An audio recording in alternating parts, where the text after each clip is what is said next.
Hey there, my name is Steve Armstrong, and I'm an attorney in Louisville, Kentucky, and I handle a lot of workers' compensation claims for employers, for insurers, for third-party administrators. I don't do any plaintiff's work.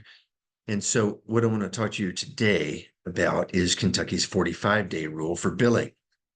And did you know that the Kentucky Supreme Court issued a decision about a year ago, and it basically gave the 45-day rule some teeth. The 45-day rule actually works now. So let's say you get a bill from a doctor or hospital or physical therapist 60 days after the treatment. Now you have an argument, pre-litigation, during litigation, that it's not compensable at all. Before the Farley case came out from the Kentucky Supreme Court, the rule as instituted by the board was that they would not enforce the 45-day rule, which is actually a statutory provision that's been there since the 90s. And the statute is KRS 342.020. And it basically says, hey, medical providers, you've got to send your bills and your billing statement, your HCFA 1500s, your treatment plan to the employer insurer TPA within 45 days of the service or the treatment that was rendered. And so if you get a bill 60 days late and you haven't denied the claim, then you have an argument that it's just not compensable, period. The whole purpose is to avoid situations like we have sometimes where the medical provider will hold on to the bill and you'll get a bill out of the blue 6 months later. That is not good for anybody. You need to know if you're going to settle a claim, you can't wait 6 months. Likewise, if there's an issue over billing, the Department of Workers' Claims wants it to be worked out or resolved sooner rather than later, not 6 months later, a year later. You don't want to get these liens or bills 6 months down the road, 8 months down the road, whenever. So again, the 45-day rule requires hospitals, medical providers, doctors, physical therapists, anybody else really, to submit the bills to the employer insurer TPA within 45 days of service. And so what happens what happens if you don't get one? Let's assume that you have not denied the claim. You've sent out the letter to the claimant saying, hey, we're going to administrate your claim. You sent them the Form 113. They've sent it back to you. They had a legitimate injury, legitimate claim. Let's say they got a knee surgery, but the bill just didn't get to you. Well, you've got options at this point.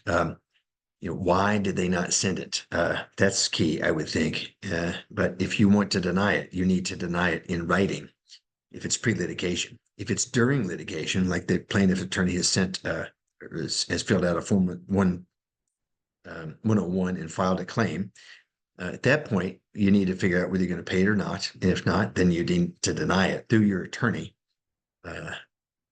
And there are ways to do that. The Form 112 medical dispute is one idea. If it's post-litigation, you may have to, at least the bare minimum is to write a denial letter. Remember, a rule of thumb, all claims or all bills that you're not going to pay have to be denied in writing all the time forever. If you have denied the claim, the entire claim, then the 45-day rule may not apply for you. And that is a different kind of case.